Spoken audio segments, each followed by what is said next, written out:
Gayatri college Sanchore के online class में आप सभी विद्यार्थियों का स्वागत है। प्रिय विद्यार्थियों नमस्कार। बीए फाइनल ईयर राजनीति विज्ञान विषय में हम हमारे पेपर अंतर्राष्ट्रीय राजनीति से संबंधित शीत युद्ध का अध्ययन कर रहे हैं। आज की कक्षा में हम शीत युद्ध के तीसरे चरण का उल्लेख करेंगे जो 1963 से 1970 तक चला।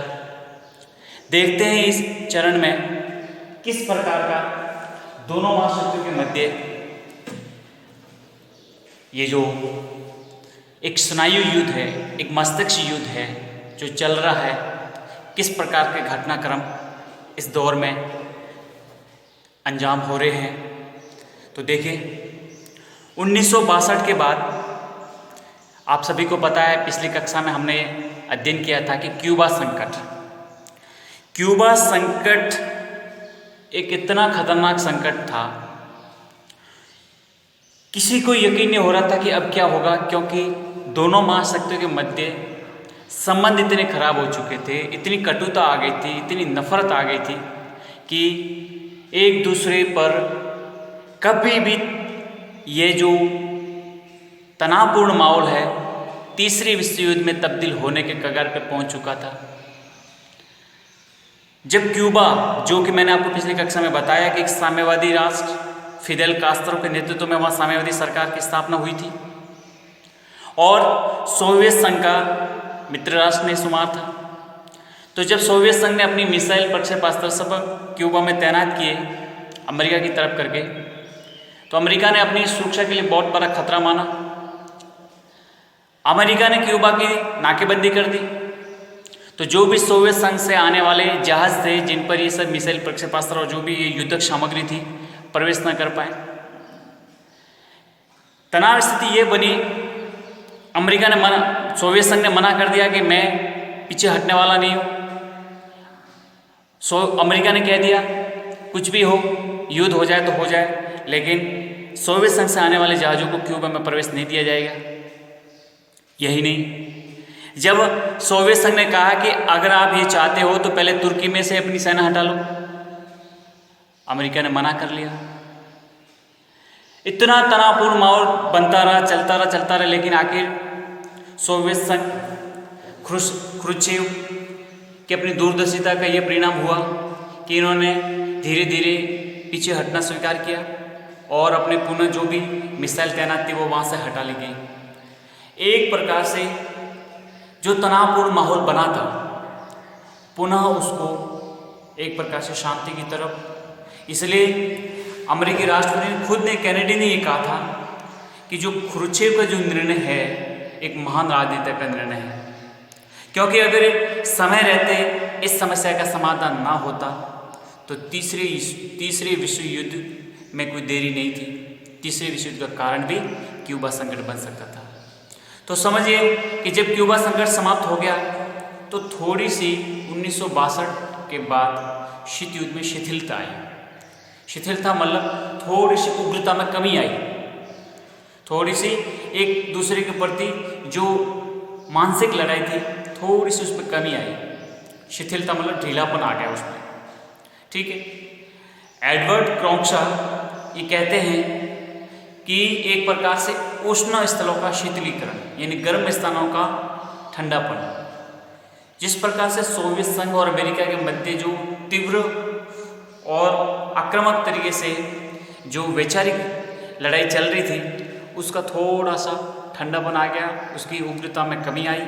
इसलिए एडवर्ड क्रॉक्शॉ ने अपने शब्दों में से कहा है कि उष्ण स्थलों का शीतलीकरण भी कहा जाता है इसको। कहने का तात्पर्य, तनाव भरा युद्ध एक ठंडे सहस्तित्व में बदल गया। तनाव भरा दोनों महाशक्तियों के मध्य जो तनाव था वो अब धीरे धीरे किस में बदल गया, बिल्कुल शांतिपूर्ण और किसी प्रकार से तीव्र आक्रामकता अब नहीं रही। तो कह सकते हैं कि तनाव भरा युद्ध अब ठंडे सहस्तित्व में रूपांतरित हो गया। क्यूबा मिसाइल संकट से दोनों महाशक्तियों को एहसास हुआ कि यदि शीत युद्ध और चलाया गया तो ये पूर्णतः विध्वंसक गर्म युद्ध में धकेल सकता है। कहने का तात्पर्य दोनों महाशक्तियों का एहसास तो हो गया, भले वो देरी से हटे, तनावपूर्ण माहौल बना दिया, लेकिन एहसास जरूर हो गया कि अगर ये और लंबा चल जाता तो हम इस तीसरे विश्व से पीछे बिल्कुल नहीं थे। ठीक है, और इस शीत युद्ध करते करते करते पूर्ण रूप से एक विध्वंसक गर्म युद्ध में बदलने में भी किसी प्रकार की कोई कमी नहीं थी या कोई टाइम नहीं था। इसलिए दोनों को एहसास हो गया कि नहीं, इस प्रकार का हमें नहीं करना चाहिए, कुछ जो भी किसी प्रकार का है तो किसी अन्य माध्यम से, बातचीत के माध्यम से है और कोई तरीके से कर सकते हैं। फिर एक तो ये हुआ कि क्यूबा संकट से दोनों महाशक्तियों को सबक मिल गया, दोनों महाशक्तियों को एहसास हो गया कि नहीं, अगर ऐसा कभी भविष्य में और ऐसी समस्या पैदा हुई तो हमारे लिए तो है साथ साथ पूरे विश्व के लिए भी खतरा बन सकता है। इसलिए उन्होंने ये तय कर लिया। दूसरा क्या होता है कि नवंबर 1963 में राष्ट्रपति कैनेडी की हत्या हो गई, अमेरिका के राष्ट्रपति कैनेडी की हत्या हो गई। ठीक है, उनकी जगह जॉनसन अमेरिका के राष्ट्रपति बने, LB जॉनसन अमेरिका के राष्ट्रपति बने। तो उसी प्रकार से अक्टूबर 1966 में सोवियत संघ के जो नेता थे क्रुश्चेव, उनको पद से हटा दिया गया और उनके स्थान पर ब्रेजनेव, वहाँ के राष्ट्राध्यक्ष, और कोसिजिन जो वहाँ के प्रधानमंत्री जैसे शक्तिशाली नेता सत्ता में आ गए। कौन आ गए? क्रुश्चेव के बाद में ब्रेजनेव। ठीक है, तो नेतृत्व परिवर्तन होता ही है। इस तीसरे चरण में अपन देखते हैं कि कैनेडी की जगह जॉनसन आ गए, क्रुश्चेव की जगह कौन आ गए? ब्रेजनेव। अब ब्रेजनेव सोवियत संघ के नेता हैं और जॉनसन है वो अमेरिका के। ठीक है, अब इन दोनों के काल में क्या कुछ परिवर्तन होता है, क्या घटनाक्रम घटित होता है, एक एक करके देखते हैं। तो सबसे पहले देखते हैं हम परमाणु परीक्षण प्रतिबंध संधि, NPT। ध्यान रखना, NPT, परमाणु परीक्षण प्रतिबंध संधि, इसका पूरा नाम है। 25 जुलाई 1963, 25 जुलाई 1963 को ब्रिटेन सहित दोनों देशों ने मॉस्को में वायुमंडल, बाह्य अंतरिक्ष, समुद्र में अणु परीक्षणों पर प्रतिबंध लगाने वाली एक संधि पर हस्ताक्षर किए। देखो, ये जो संधि है NPT अर्थात परमाणु परीक्षण प्रतिबंध संधि, यह 25 जुलाई 1963 के दिन अमेरिका और ब्रिटेन दोनों देशों ने सोवियत संघ के साथ मॉस्को में यह संधि संपन्न की। पर इस संधि का जो मूल उद्देश्य क्या था कि इस वायुमंडल और बाह्य अंतरिक्ष में और समुद्र में परमाणु परीक्षणों पर प्रतिबंध लगाना होगा। कहने का तात्पर्य कि वायुमंडल में, अंतरिक्ष में और समुद्र में, वहाँ पर आप परमाणु परीक्षण नहीं कर सकते। ये तीनों देशों ने अपनी सहमति जताई। ठीक है, एक प्रकार से परमाणु शस्त्रों पर नियंत्रित करने, निशस्त्रीकरण की बढ़ावा देने के लिए ये संधि संपन्न की। तो देखिए कि 25 जुलाई 1963 के दिन ब्रिटेन, अमेरिका और सोवियत संघ, इन तीनों ने मॉस्को में इस संधि पर हस्ताक्षर किए। ठीक है, ये आपको समझना है।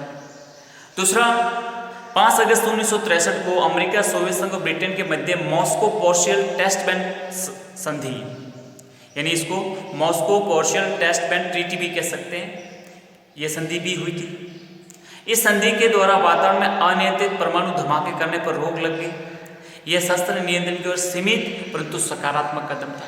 अब देखिए तो सही, जिस प्रकार से हमने पिछले 2 चरण पढ़े हैं शीत युद्ध के, ट्रूमैन सिद्धांत से देख लीजिए, मार्शल योजना से देख लीजिए, हिंद चीन की समस्या से देख लीजिए, आइजनहावर सिद्धांत से समझ लीजिए, किस प्रकार से दोनों देश नाटो, वार्सा, सीटो, सेंटो, मेडो, दुनिया भर के सैनिक संगठनों और तनावपूर्ण माहौल से गुजर रहे हैं। लेकिन क्यूबा संकट के बाद दोनों देशों ने मिलकर ये तय किया कि नहीं, हमें अब इस प्रकार की होड़ाहोड़ी नहीं मचानी है। हम भले सीमित मात्रा में, कम मात्रा में करें, लेकिन हमें परमाणु शस्त्रों के मतलब उनके निर्माण पर कुछ भले सीमित हो, लेकिन उस पर नियंत्रण रखना होगा। इस प्रकार से इन दोनों महाशक्तियों के द्वारा एक प्रकार से सकारात्मक पहल शुरू हुई, जो बिल्कुल एक बहुत ही सकारात्मक मानी जाती है शीत युद्ध के चरण में। अगला है हॉटलाइन समझौता, हॉटलाइन समझौता यह भी 1963 में ही संपन्न हुआ। ठीक है, अब देखिए हॉटलाइन समझौता मतलब दो देशों के राष्ट्राध्यक्ष तुरंत किसी भी समस्या पर या किसी भी प्रकार के खतरे से खतरा संभावित हो तो तुरंत दोनों देशों के राष्ट्राध्यक्ष बिना किसी फॉर्मेलिटी के तुरंत बात कर सकते हैं, वो कहलाता है हॉटलाइन समझौता। देखिए अब इस संधि के साथ ही वाशिंगटन तथा क्रेमलिन, क्रेमलिन कहाँ का, सोवियत संघ का नगर है और वाशिंगटन अमेरिका की राजधानी है। तो वाशिंगटन और क्रेमलिन के मध्य प्रत्यक्ष और नियमित संचार व्यवस्था, टेलीफोन और रेडियो का सीधा संपर्क स्थापित करने का समझौता हुआ।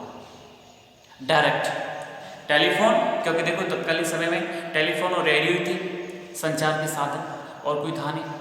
तो इन्होंने क्या किया है, हॉटलाइन समझौते के तहत ये तय किया कि वाशिंगटन और क्रेमलिन यानी दोनों देशों के मध्य प्रत्यक्ष और नियमित मतलब हमेशा होने वाले रेगुलर, तो प्रत्यक्ष और नियमित संचार व्यवस्था के शुभारंभ किया और ये टेलीफोन और रेडियो के माध्यम से संपर्क स्थापित करने का पूरा तय किया गया। अब इस संपर्क का उद्देश्य क्या था? संपर्क का उद्देश्य यही था कि महत्वपूर्ण अंतर्राष्ट्रीय संकट के समय दोनों महाशक्तियों में सीधा संपर्क स्थापित करके भूल या आकस्मिक दुर्घटना से छिड़ने वाले युद्ध का संकट का निवारण करना था। देखो ये बात तो तय है कि दो ही बड़ी महाशक्ति हैं, एक सोवियत संघ है, दूसरा अमेरिका। अब जो कुछ भी कहीं भी कुछ घटनाक्रम होता है तो इन दोनों महाशक्तियों के हित प्रभावित होते हैं। तो इन्होंने इस हॉटलाइन समझौते का स्थापित करने का तात्पर्य यही था या उद्देश्य यही था कि कभी भी कोई भी कहीं विश्व में किसी भी जगह अंतर्राष्ट्रीय संकट आता है तो अंतर्राष्ट्रीय संकट के समय दोनों महाशक्तियों में सबसे पहले सीधा संपर्क स्थापित होगा। कई बार क्या होता है कि अगले से संपर्क स्थापित नहीं होता है और एक महाशक्ति को युद्ध की तैयारी कर दे, हमला कर दे, ऐसे कोई भी युद्ध छिड़ जाए तो फिर बाद में भले वो उसका तात्पर्य सकारात्मक निकले या नकारात्मक निकले, लेकिन अंतर्राष्ट्रीय शांति का कारण तो बन ही सकता है ना। इसलिए उन्होंने क्या तय किया कि कभी भी विश्व में किसी भी कोने में कुछ भी अंतर्राष्ट्रीय संकट आता है तो सबसे पहले क्या करेंगे, दोनों महाशक्ति आपस में विचार विमर्श करेंगे और संपर्क करेंगे, और संपर्क करके ये करेंगे कि किसी आकस्मिक घटना के कारण कुछ भी हो जाए तो उग्रता न लाकर सबसे पहले बात करें और युद्ध के संकट को कैसे टाला जा सके, इस पर चर्चा करने के लिए हॉटलाइन समझौता हुआ। तो ये दोनों देशों में एक अच्छी पहल मानी जाती है। अब देखिए 1962, 63, 64 तक सब कुछ सही चल रहा था। अब एक 1967 में अरब इजराइल युद्ध शुरू हो जाता है। अरब इजराइल युद्ध का प्रारंभ होता है। अब देखो 1967 में अरब और इजराइल युद्ध में पश्चिमी शक्तियों के इजराइल के पक्ष में नीतियों के विरुद्ध सोवियत संघ में खुले रूप से सामने आ गए। अब आप सभी को पता है कि इजराइल का नाम लेते तुरंत अमेरिका पीछे आ खड़ा होता है, और जब इजराइल के पक्ष में अमेरिका आ जाता है तो स्वाभाविक है कि जितनी भी इस अरब देश या अरब मुस्लिम कंट्री हैं तो वो फिर उनके समर्थन में कौन, सोवियत संघ आना ही आना है। तो जब इस प्रकार के अरब इजराइल मुद्दे पर दोनों महाशक्तियां खुले रूप में अपने समर्थक राज्य के सामने आ गई तो इससे पूरा तनाव एक बार पुनः बढ़ना शुरू हो गया। अर्थात सोवियत संघ ने इस अवसर का प्रयोग मध्य पूर्व में अपना प्रभाव बढ़ाने में भी किया। अब जब पता चल गया कि दोनों अरब राज्यों और इजराइल के मध्य संघर्ष चल रहा है तो इजराइल का पूरा सपोर्ट अमेरिका की तरफ से हो रहा था। तो जितनी भी अरब मुस्लिम कंट्री है उनका भी सपोर्ट सोवियत संघ का रहा था। तो सोवियत संघ ने देखा ये अच्छा मौका है कि इन सभी मुस्लिम कंट्री पर और अरब देशों पर मेरा नियंत्रण स्थापित हो, मेरा प्रभाव स्थापित हो, तो मैं मेरे कई हितों की पूर्ति कर सकता हूँ। तो जिस प्रकार से जो उष्ण स्थलों का शीतलीकरण हुआ था एक प्रकार से पुनः वापस उग्रता की ओर बढ़ने शुरू हुई, क्योंकि यहाँ पर दोनों देशों के अपने अपने प्रभाव बढ़ाने के लिए लालायित हो गए। ठीक है, फिर उसके बाद में ग्लासगो शिखर सम्मेलन हुआ। ग्लासगो शिखर सम्मेलन देखो ये किसके लिए हुआ, ये तनाव कम करने के लिए हुआ कि दोनों देशों के मध्य तनाव कम करने के लिए ये जून 1967 में ग्लासगो के शिखर सम्मेलन में सोवियत प्रधानमंत्री कोसिजिन और अमेरिकी राष्ट्रपति जॉनसन मिले उन्होंने वियतनाम और मध्य पूर्व पर विचारों का अपना आदान प्रदान किया। एक प्रकार से जो अरब इजरायली युद्ध में तनाव बढ़ा था उसको कम करने के लिए ग्लासगो शिखर सम्मेलन में कोसिजिन और जॉनसन मिले और अपने विचारों का आदान प्रदान किया और ये बताया कि जिस प्रकार से वियतनाम में जो समस्या बनी हुई है, मध्य पूर्व में जो समस्या बनी हुई है, इसको कैसे हल किया जा सके, अपने विचारों का एक प्रकार से आदान प्रदान किया। तो कह सकते हैं कि इस चरण में जो 1967 में ग्लासगो शिखर सम्मेलन हुआ उसका मूल मंतव्य यही था कि दोनों महाशक्तियों के मध्य तनाव को कम किया जा सके। ठीक है, लेकिन आपको पता है कि चीन ने 1967 में हाइड्रोजन बम का परीक्षण किया, हाइड्रोजन बम का परीक्षण किया। तो आप समझ रहे हो कि दोनों महाशक्तियां तो थी ही, लेकिन साथ साथ चीन भी, उससे पहले फ्रांस, ब्रिटेन, इन्होंने भी अपने अपने परमाणु शस्त्र ईजाद कर लिए। तो जरूरत थी कि कुछ ऐसा करें ताकि इस परमाणु शस्त्रों को बढ़ावा भी नहीं मिले। तो इसलिए आपको पता होगा 1968 में सबसे महत्वपूर्ण परमाणु अप्रसार संधि NPT, nuclear prohibition treaty, NPT संधि 1968 में आई। देखिए क्या है ये संधि, समझिए। सोवियत संघ, अमेरिका, ब्रिटेन ने मिलकर अन्य देशों के साथ परमाणु अप्रसार संधि पर हस्ताक्षर किए। किस किसने? सोवियत संघ, अमेरिका और ब्रिटेन और कुछ अन्य देशों को साथ लेकर इस संधि पर हस्ताक्षर किए। इसमें यह कहा गया कि परमाणु शस्त्र संपन्न राष्ट्र परमाणु अस्त्रविहीन राष्ट्रों को परमाणु अस्त्र प्राप्त करने में किसी प्रकार की सहायता नहीं करेंगे। कहने का तात्पर्य, जिन किसी देशों के पास परमाणु शस्त्र हैं वे देश किसी भी परमाणु विहीन अर्थात जिनके पास परमाणु शस्त्र नहीं है उन देशों को किसी प्रकार की सहायता नहीं करेंगे, न किसी प्रकार का तकनीक का हस्तांतरण करेंगे कि उन देशों के पास भी परमाणु शस्त्र आ जाए। कहने का तात्पर्य पुनः एक बार आपको समझाता हूँ कि जो NPT संधि है 1968 में लाई गई, उसका मूल मकसद यही था कि 1968 से पहले संसद से पहले जिन जिन देशों ने परमाणु शस्त्र बना लिए उनको छोड़कर उसके बाद में जितने भी देश हैं कोई भी परमाणु शस्त्र बना नहीं सकता। अगर किसी ने बना दिए तो उस पर प्रतिबंध डाले जाए और जिन देशों ने बना लिए उन देशों को सख्त चेतावनी है कि आप किसी भी दूसरे देश को तकनीक का हस्तांतरण नहीं करोगे और न ही किसी प्रकार के परमाणु शस्त्रों को बनाने में, निर्माण करने में सहायता प्रदान करोगे। ये पूरा इस संधि में ये हो गया।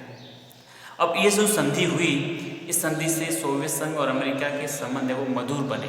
अमेरिका और सोवियत संघ के संबंध मधुर बन गए।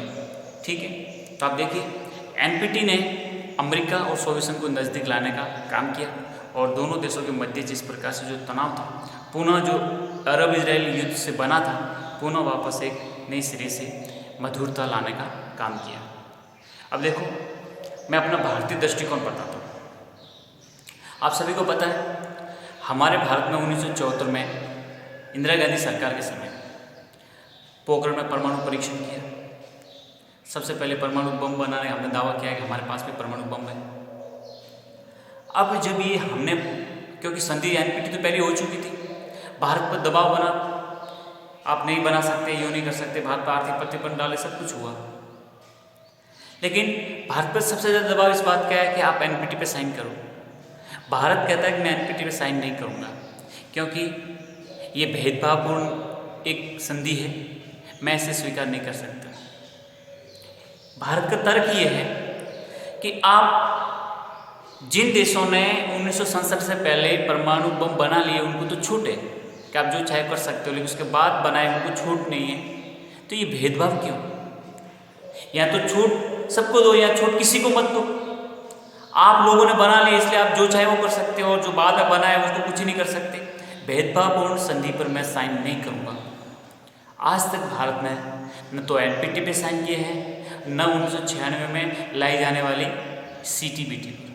दोनों संधियों को भेदभावपूर्ण मानते हुए भारत ने इन पर हस्ताक्षर नहीं किए। तो आप समझिए कि भारत अंतर्राष्ट्रीय जगत में हमेशा अपना एक शांतिवादी, अहिंसावादी और सुरक्षा के हितों को ध्यान में रखते हुए और जो वैश्विक कल्याण से संबंधित कोई भी संधि हो, समझौता हो, कार्य हो, उसके पक्ष में हमेशा खड़ा होता है। तो आपको ध्यान रखना है ये 1968 में जो संधि आई, तो आपको ध्यान में ये रखना है कि ये सोवियत संघ, अमेरिका, ब्रिटेन के मध्य हुई। और सबसे बड़ा इसका जो मेन उद्देश्य यही था कि परमाणु अस्त्र संपन्न राष्ट्र, जिनके पास परमाणु संपन्न मतलब परमाणु शस्त्र हैं, ऐसे राष्ट्र परमाणु विहीन राष्ट्रों को किसी प्रकार की न तो कुछ सहायता प्रदान करेंगे, न ही तकनीक प्रदान करेंगे। तो ये था आपके शीत युद्ध का तीसरा चरण।